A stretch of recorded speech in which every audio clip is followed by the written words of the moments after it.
Weather's always like this in Darlington. We didn't lay it on specially for you. It's just naturally the climate is a little bit more warm, like the people. Well, I hope you found them to be so. We're using a microphone because this chat is being recorded for posterity, so be careful what you say. I'm hoping that it will be, despite the microphone, a bit of a conversation. There's lots of questions that I want to put to our panel, but it's equally a dialogue with yourselves as well, and I'm hoping that we'll be able to have quite an informal conversation around the theme of this morning, which is the power of personal stories. I was trying to think about what personal stories might mean to me in my working life, because I am not an artist. I'm Linda Winstanley, I'm the director of this theatre. And when I was thinking about that, for me, I've been very caught up in trying to convey a couple of personal stories which are very relevant to the theatre and its current ambitions for its future. And the two personal stories that I'm thinking a lot about at the moment is the story of how I came to work in the theatre, which was 32 years ago, what my first job was here. And when I try to explain to people the passion and the commitment that we have to the theatre here, myself and the rest of the team here, I use my story to try and demonstrate that the theatre here can be a bit of a way of life for us as well, although we're not artists. It means a lot to us. And the other personal story, which is very powerful for me at the moment, when I'm trying to think about how to galvanise support for our ambitions to restore this theatre and develop its offer. And that is the personal story of the original managing director of the theatre, my predecessor, whose name was Signorino Pepe, and he was a quick change artist, so he was an artist. They called that a protean, and he could do amazing things in seconds, and he gave up his career as a protean to develop a string of theatres across the northeast of England, and sadly died on the day of his greatest triumph, which was when he brought the ballerina Anna Pavlova to Darlington for a flying matinee, and he died at home in Darlington that day. So those are some personal stories that are relevant to me, but I am completely in awe of the telling of personal stories that is being delivered and presented to you this weekend as part of Jabberwocky Market. I'm afraid that I've only already seen John's work. Am I going to call you John or Owen? I'm going to call you John. I haven't seen the other two pieces of work, so you'll have to bear with me. But we'll sort of try and address that through our conversation. So I've introduced myself, and I would like to invite the rest of the panel to introduce them. Okay, hello everyone. My name's Will Dickie, and I performed yesterday morning, and I know some of you came to the work that I did. Maybe I'll just talk about that show as a way to introduce myself. The performance was called Team of the Decades, and it happened in South Park.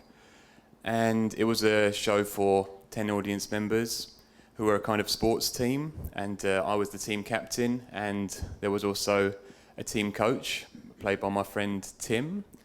And the work looks at various interests that I have in my own practice. I suppose I connect to the theme of this talk because the work is inspired to a certain extent by my father and a gift that he gave me for my 30th birthday, which was this purple American football helmet.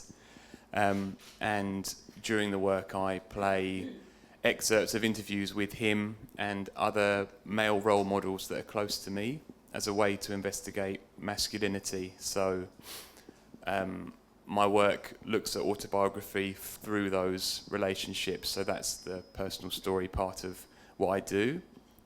But I also combine that with other things that I'm interested in. I'm very interested in a sense of the body and a sense of space. And so this work happens outdoors, and I use the landscape as a theatrical device to explore the themes I'm looking at. I've worked previously and used the landscape and outdoor work and then brought it indoors. So that's another thing that I do. And yeah, that's basically my work. It's around landscape and autobiography. The two things I've made are in that line. And that's me, yeah. Hello, my name is John Berkavitch. I'm a graffiti artist, storyteller, poet, and part-time dancer. And I make work through the audio-visual language of hip-hop culture and tell stories through spoken word, dance, animation, and other stuff. Is that enough? I'll do for a start. There you go. Thanks. Hi everyone, I'm Jo Hellier, and I'm made 97 years, which is on after this talk at 12, 2 and 5:30 if you want to come along. And I don't want to say too much about the project in case you're just about to see it, but it is about the situation that occurred within my family when my grandmother, who had suffered with dementia for quite a long time, the time when she moved away from my grandpa's home into a care home. So it's kind of a poetic impression of that time and all the related layers of things that happened in around that time and between all the people involved. So mainly my grandpa, my grandma, and then how it felt for me and my family at the same time. So yeah, I've just told you everything about it. But it also experiments a lot with technology and different ways of interacting with an audience.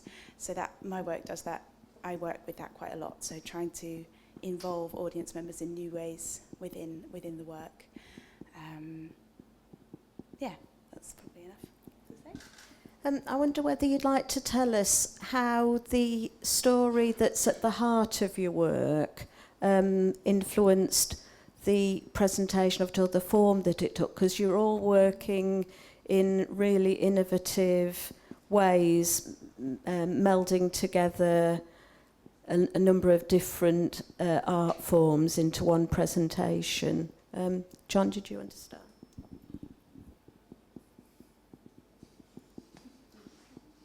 Go on, ask the question again.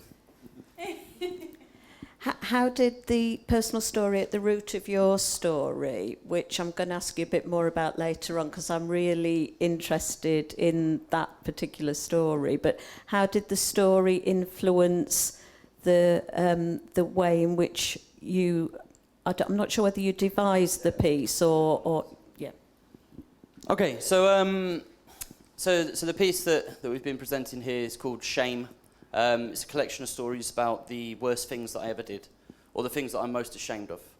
And when it started, what I did is I drew up a big list of all the worst things that I'd ever done. And I looked through this list, and there was quite a few of those which were like popular anecdotes that I've told many times to people. And then there was a few things on the list that I've never told anyone about. And they weren't necessarily the worst things in terms of what was worse, but they were the things that I never felt like I could talk about.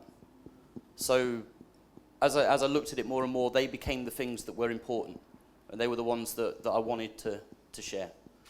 When I was about 12 years old, I started doing graffiti and started rapping after stealing a tape from my brother's room and getting into the idea that hip-hop was something I wanted to do. And throughout my life, all the different elements of hip-hop, I've tried to represent as much as possible. So I breakdanced quite a lot for quite a while. I've always done graffiti, I've always rapped, I've always collected records and beatboxed. And for me, all the different elements, they're a language that's very unexplored in terms of serious theatre. what generally happens if you include hip-hop within your performance is it gets sold to kids, because marketing people think, well, there's breakdancing, we'll bring a load of school kids. And what you end up doing is you end up with like a hardcore pantomime. And what I'm really keen on doing is using these elements, which are, it's a powerful language, and just using that language to represent something that isn't what you'd necessarily normally get. And the backlash to it is always that people have a certain opinion of hip-hop before you start it. And from my point of view, it is just the language that I was raised in the same way that if I had a French neighbour who only ever shouted abuse at me over my fence, then I'd always think that French was a horrible language. But it doesn't mean that the best poetry and philosophy hasn't been written in French. So with hip-hop, it's the same. And people have an idea of what they hear blasted out of cars or played on MTV, and they don't necessarily see the beauty and the truth that you can find within this to express to other people. So for me, it's something that I've always done, and it's what attracted me to it was the storytelling element, and the fact that people are expressing themselves in a unique and individual way based on a set of foundations that are a universal language, and wherever you go in the world, people will recognise that. I'm going to pass on to the other members of the panel, but before we did, I wonder whether you could tell us how incorporating the other performers into the telling of your story affected the narrative of it. So the process we worked with is we had 4 stories, and I wrote 4 separate stories as separate things, but broke them into chapters. Then we had 4 different directors, so a different director for each one. And we did a thing with regional rehearsals. We had 7 or 8 venue partners and rehearsed a week at each venue around the country, working with the dancers and a couple of other people as well. And the whole thing was a completely collaborative process. So from the first day, we've come in with the text, and whatever happens in this is a choice between us all, because we're all on stage and we're all occupying a role. It's a very flattened hierarchy thing, which led to quite a lot of arguments and piss taking, but eventually we got a strong product out at the end of it, so we're all right with that. Did you feel at all like your personal stories, guys? Yeah, guys, what do you feel like getting involved? Is it still John's story? Would you like to speak into the microphone, please? There's one behind you. Hello. I'm one of the dancers in Shame. My name is Flo. I don't feel at all related to that story. It's nothing to do with me. It's some stuff that I would probably, I've got one sister. I don't do bad things. I try not to. But because we've spent so much time with John, and we've stayed with his family and everything, so we can relate a lot to his stories. But it's not something that I feel is mine. It still is. Hello, B-Boy Bugs, Dean Reeve. I feel like the story, John's story, has certainly addressed a lot of issues in my life regarding shame. Certainly not necessarily things I thought I was ashamed of until maybe more recently. Because having done things aren't necessarily some things that I'm guilty of or felt guilty of, but just things that have happened. Looking back now, it's different. I think I did feel like becoming part of John's life more, certainly, and it was a way to channel that, and I could express that through my movement and acting. But yeah, and through hip-hop, really, so that was fine. I guess I could always channel that into being a kind of sexual liberated predator. All right. I'm Ed. I'm one of the other dancers. Yeah. I would say that although the particulars of the stories, aren't necessarily the same as in stuff that has happened to me, you can certainly identify with the elements of it. And really, it makes you ask questions of yourself. through the whole process. And so you look at, we often talk about like what we're ashamed of and stuff, and like you have to really delve deep. And it's quite interesting that the things you think initially spring to mind are usually not the ones that you're actually, because you're quite ready to talk about them. So it's kind of interesting to do that. And just also, like Flo says, that during the process we spent a lot of time together and we're involved quite heavily in John's life. We live at his mum's house. I've been in the garage, I've seen the bus stop. We're immersed in it. So it kind of makes it very real for us to see the reality of it also. Yeah, I guess it was good. Like that. How many people in the audience have seen Shame? Oh, that's good. That's excellent. I've got to be coming back to this theme, but Will, would you like to tell us how? So how the story influenced the form? Yes. Okay.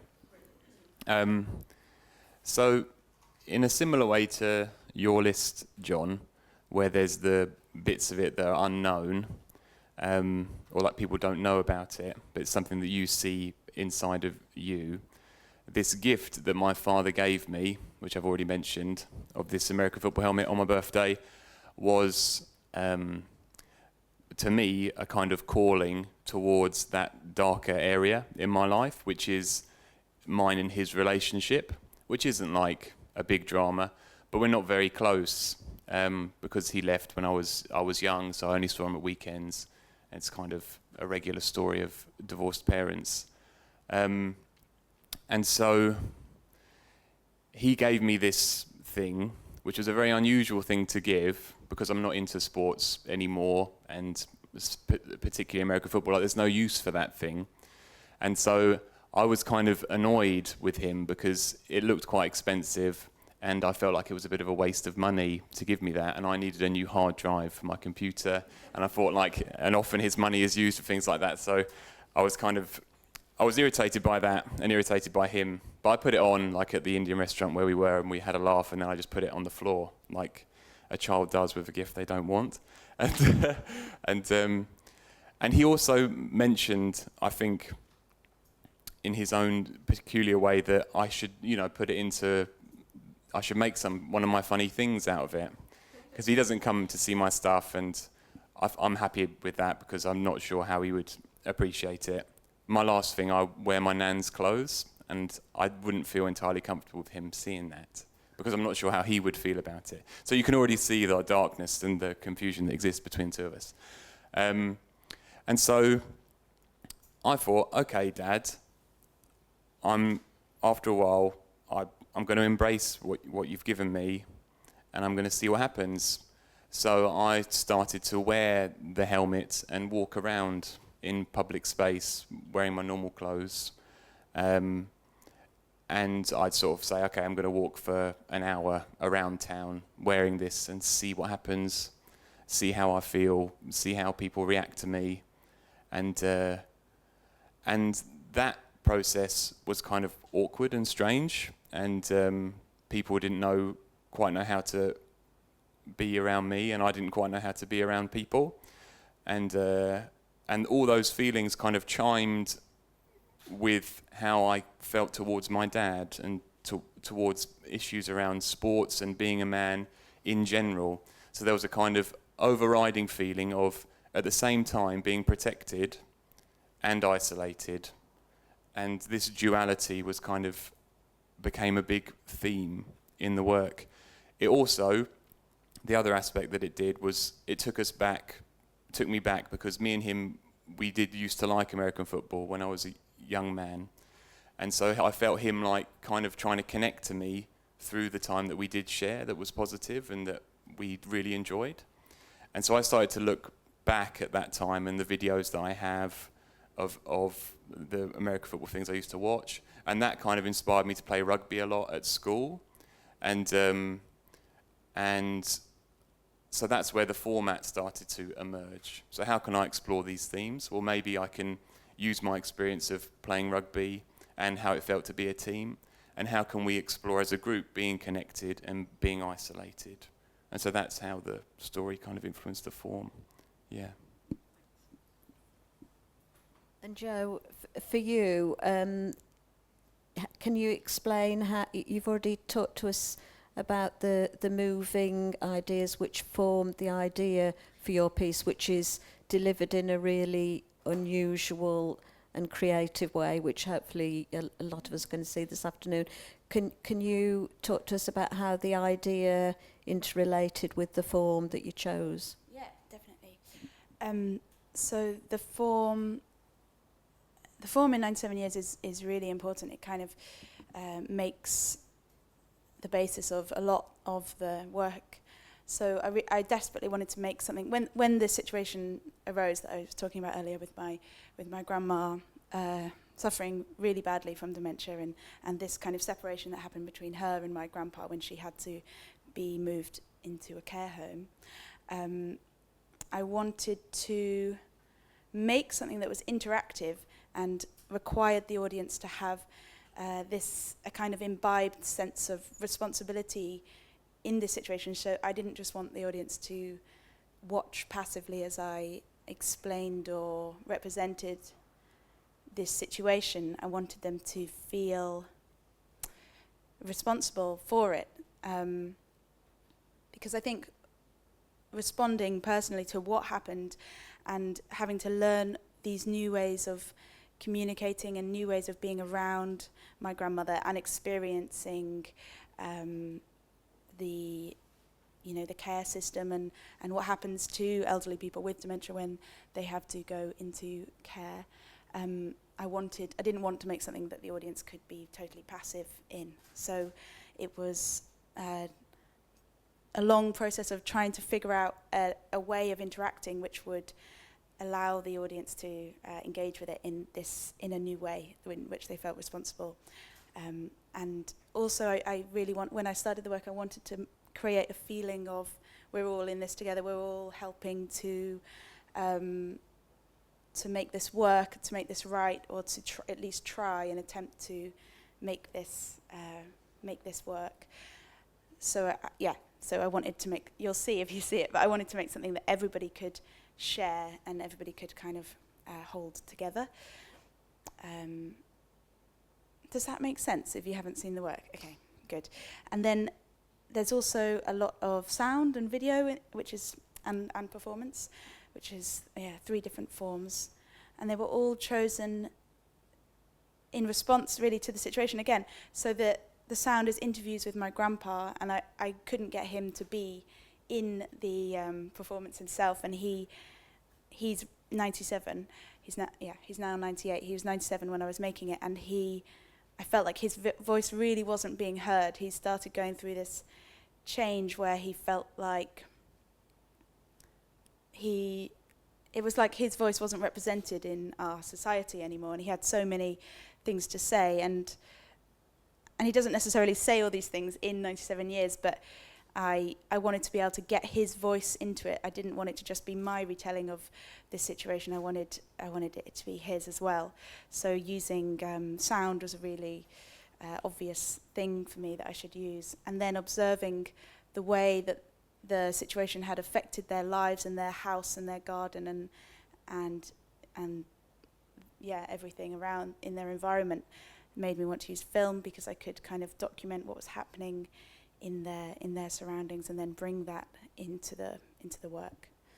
And the challenge was definitely to make all those elements work together. So each layer I tried to think of it's a dramaturgical journey. So what happens in each layer is really important, and they all kind of work separately but work together as one as well, I hope. Will raised a very interesting and very personal element of the creation of his work when he was talking just before. And I hope it's not intrusive to ask, but since we're well immersed in your stories already, it's a bit too late, I think, to pull back. I was wondering what effect the creation and the presentation of these pieces of work on tour had on other people who were directly connected to those personal stories, so other members of your family or possibly the people themselves. None of my family have seen this performance that I've made.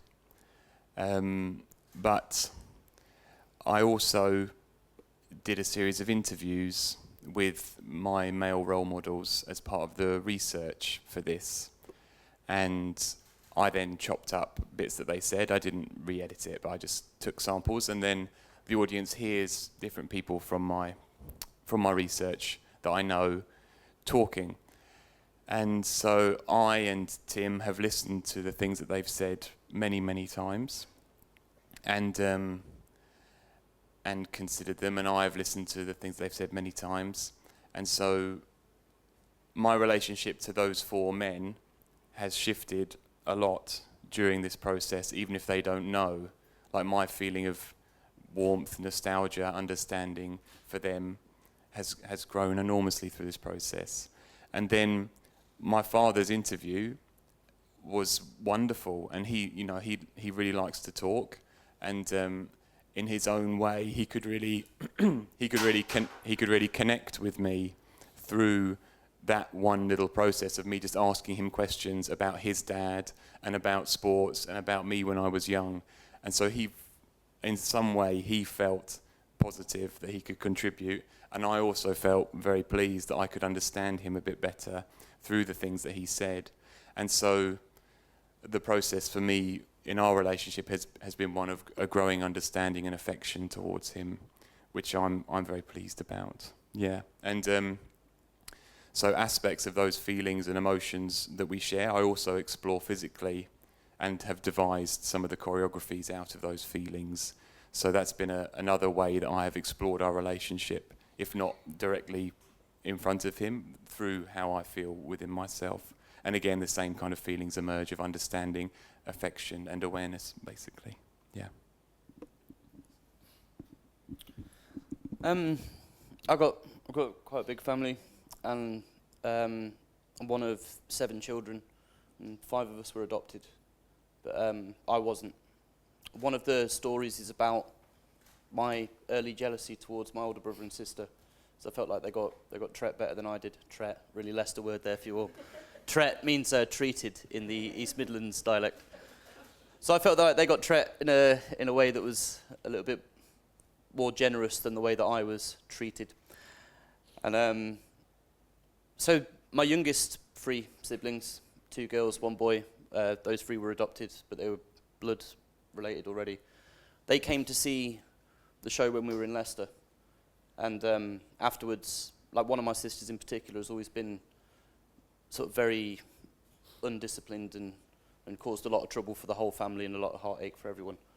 And she came and spoke to me afterwards and said that she'd never considered it from the point of view of me and my other brother, and that it'd only ever been about her and how it had been for her being adopted, not necessarily how it had been for the other siblings who weren't. And I felt like that was a conversation we'd have never have had she not have come to see the show. But I generally try not to talk to her much, and she tries not to talk to any of us.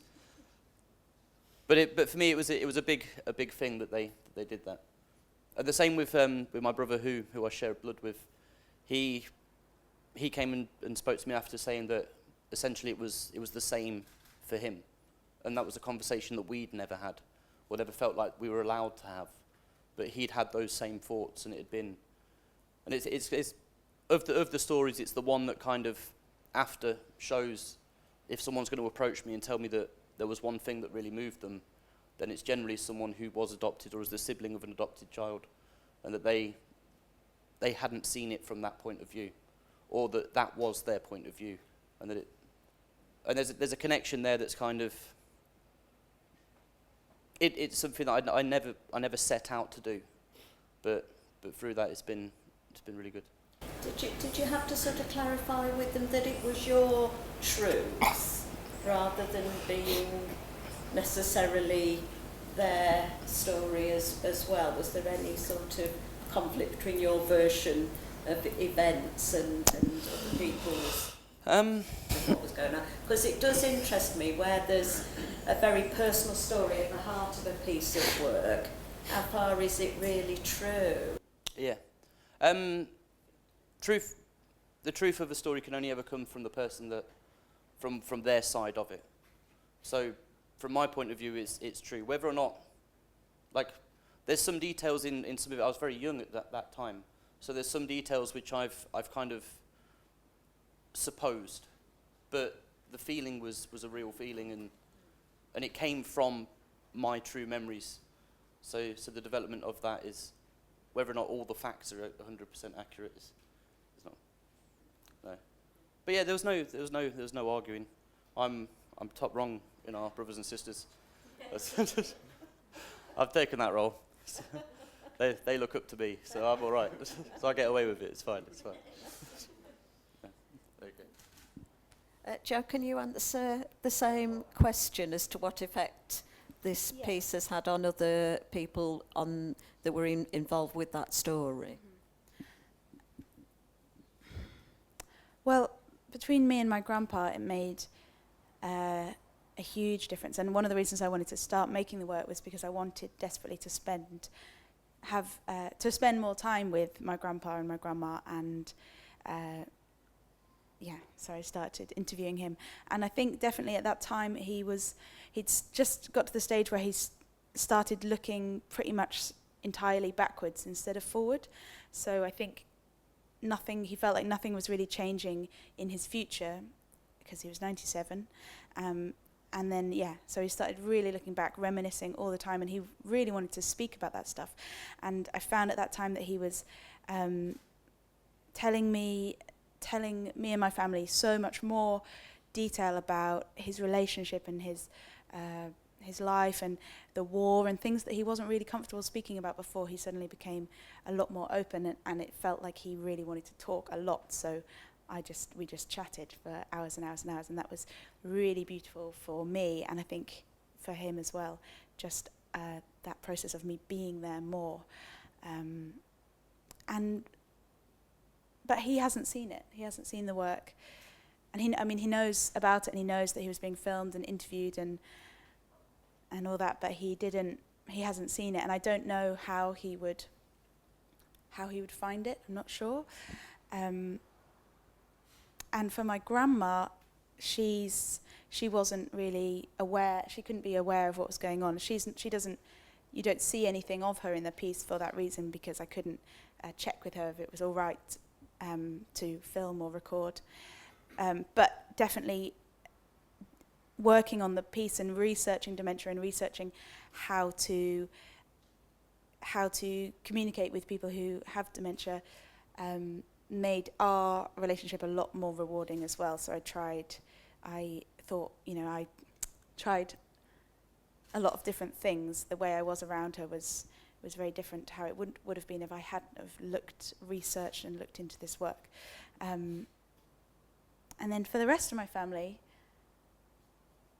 I'm not really sure. I haven't spoken to them about it. I'd have to ask them in the future. All three pieces of work involve quite edgy audience interaction, and I was wondering how you handle that and how you found that on tour with the work. I would start with Will. I was involved in a performance called Hotel Medea, which was on for many years, and it was an all-night show from midnight till breakfast time, where the audience were immersed in the action in some way for the duration. So that was a really good playground and time of experience for me to learn how to be with audience in a different way from on stage and sitting down. And so lots of that experience came into play in how I was interacting with the audience for this work, and how Tim and I were developing how to be with them. And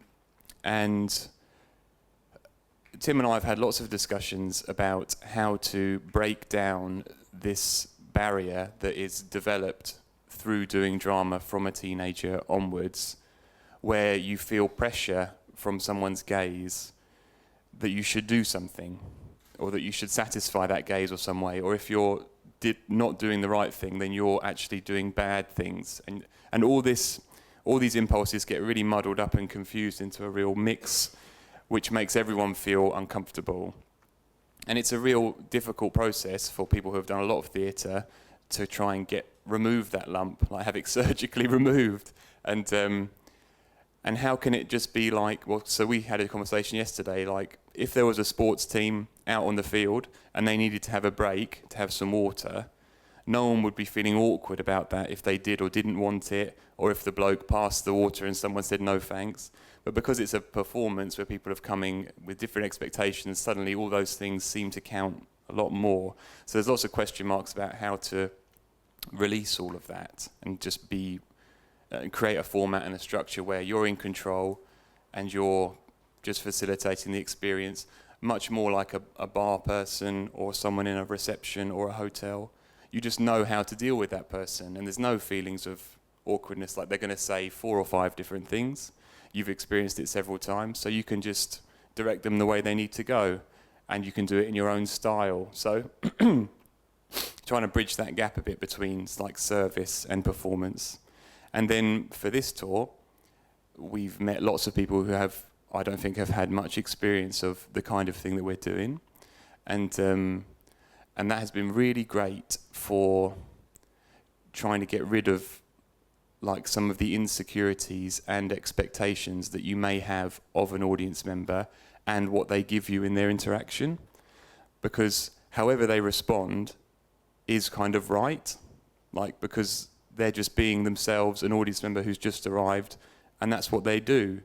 And so we've had to like work quite hard on accepting whatever we're given, and then encouraging like them to be themselves, which has been a really great process. And the way I feel about audiences now that come is quite different through the time that we've shared with all these different kinds of people. We've done it with like really, really different kinds of people.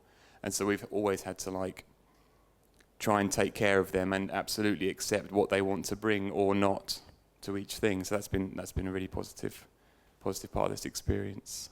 So it doesn't make you nervous, Will, the unexpected that could potentially occur. You are actually enjoying it, and you've some scenarios. Try to create structures where the unexpected can flourish, basically. So it's like you try and create a structure that you feel safe, that you can control the dangerous bits, and then whatever is going to like explode or not out of that, that's fine, that's great. That can be encouraged. Can you give us an example of something that's occurred while you've been on tour? What's occurred? Well, the person that comes to mind is a woman in Salisbury on Wednesday who was extremely reserved. She wouldn't even let the person touch her on the head or touch the person next to her on the head. And so I think in previous versions of doing this work, that would have been a real cause of concern and a real kind of stagger in the rhythm of what we were trying to do. But I remember the last thing that I do before I kind of leave is I walk down the line and get everyone to sort of tap me on the head goodbye. And even in this moment, this woman, like it was like dum, dum, dum, dum, and then come on, dum, and then dum, dum, and then carry on. And I knew it was her, and I had a feeling of, that's you, and that's how you've interacted in this work, and there's nothing more I could have done, and that's it. So your contribution to our team is like that, and in our team, how you are is how you play our game. And so that's the kind of philosophy that we approach it with. So whatever happens, happens. It may affect the other team members in their own way, but that's the nature of being in a team. You can't control how each personality is in that team and what they contribute, but the confluence of all of those things will be the team on that day. And if we remember that, then we don't get like annoyed or frustrated or like, oh, this woman during the whole show, she wasn't, this. No, she was making her contribution in her way. So that's been our philosophy. Yeah, cheers.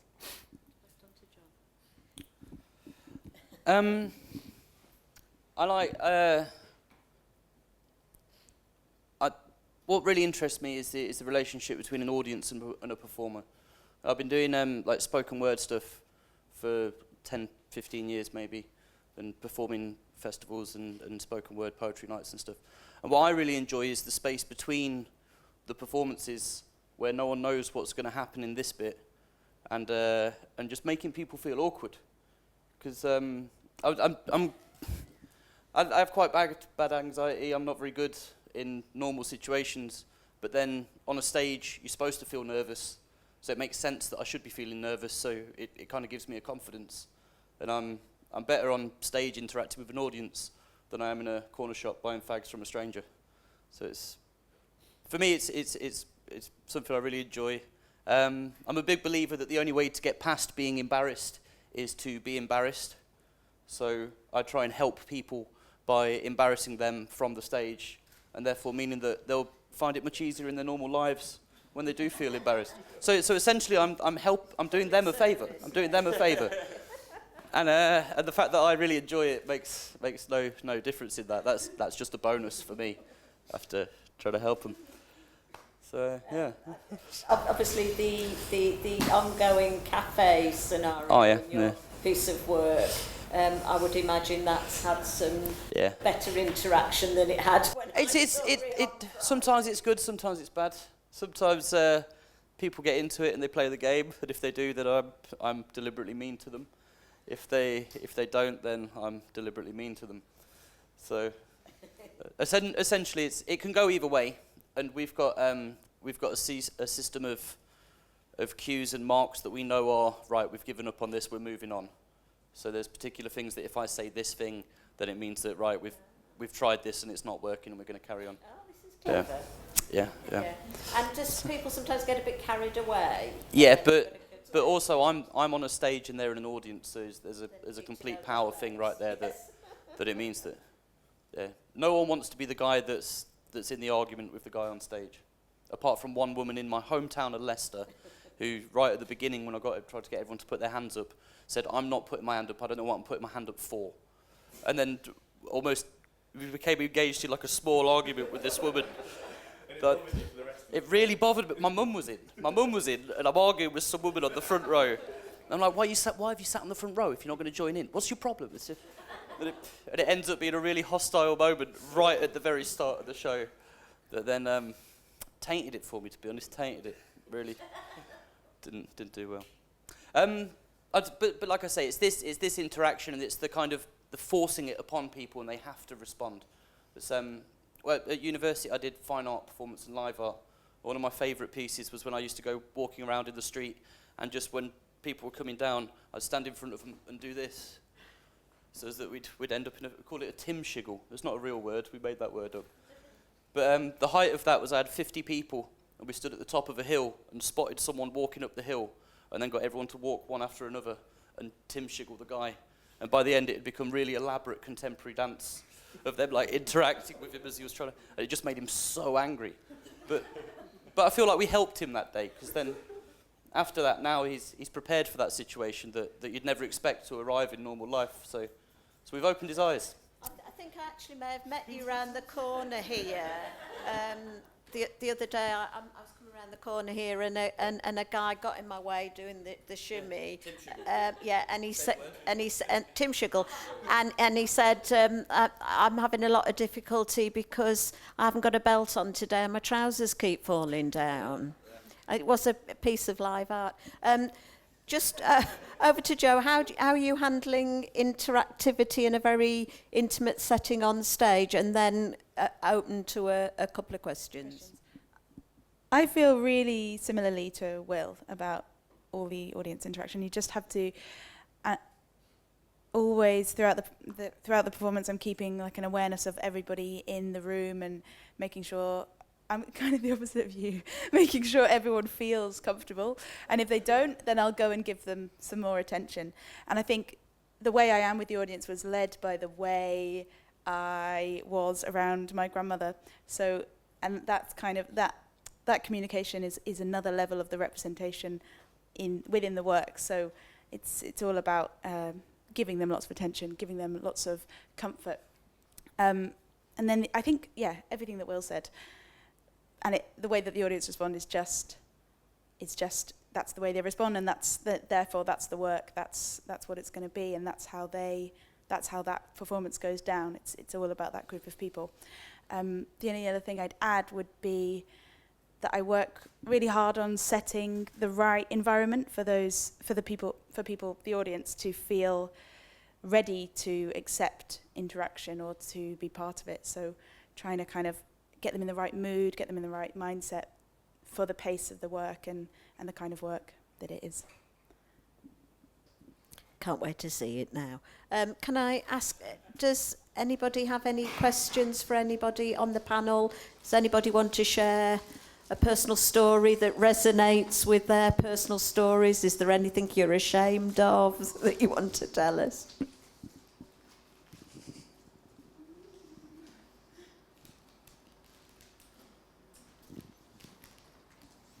Somebody has to go first, yeah?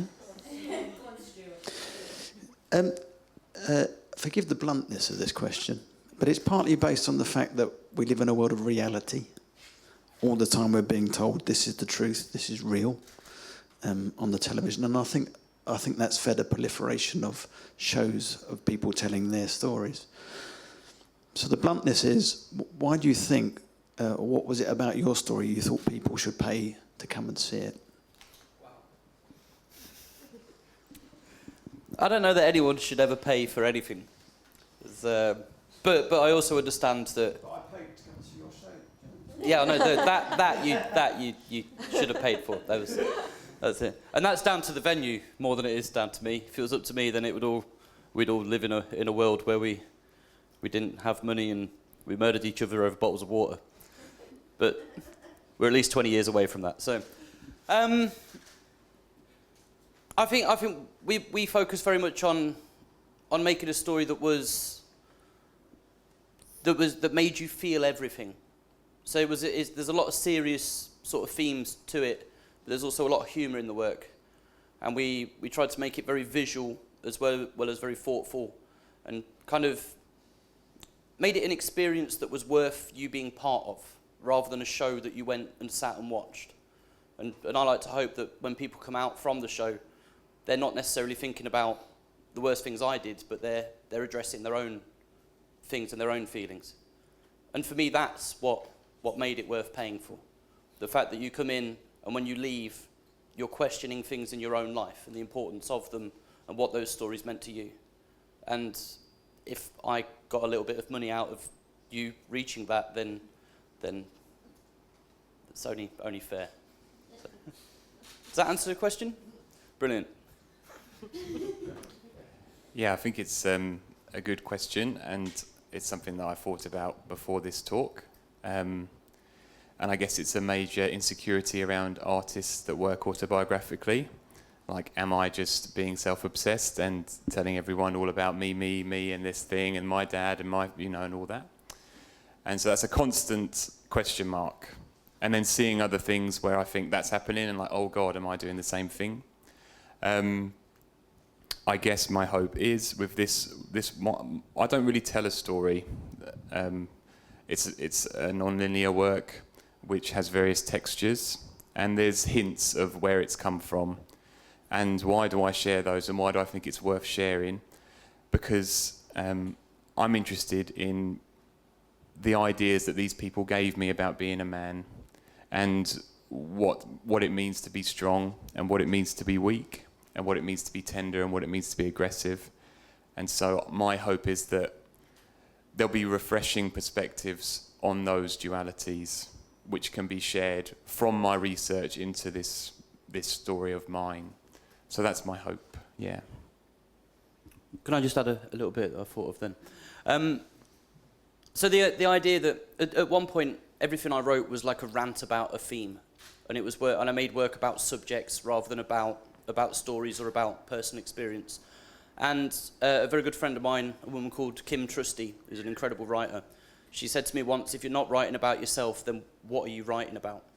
And what I found through this show at least is by telling personal stories that were as true as they could be, what it does is it means that people can relate to that rather than agree with that. And when you're writing about a theme and you're ranting about something that's, that we all feel the same as, everyone will agree, but no one will connect, if you know what I mean. And it's only through personal experience that people, like as someone tells you an anecdote on a bus, you think to yourself, oh yeah, because there was this one time when I did something that was And it helps you reflect on yourself by hearing people do the same. Whereas talking on a subject just refreshes everyone's opinions of a subject. And it's not as personal to them if it's not personal to you. That was a better answer. Well, my performance, I don't really feel, it's very personal, but it's not in any way like a story about myself or a story about my life or anything like that. It's more a reflection of a disease and a situation, and it definitely is personal, but it's not really about, I wouldn't want to tell a story about myself necessarily.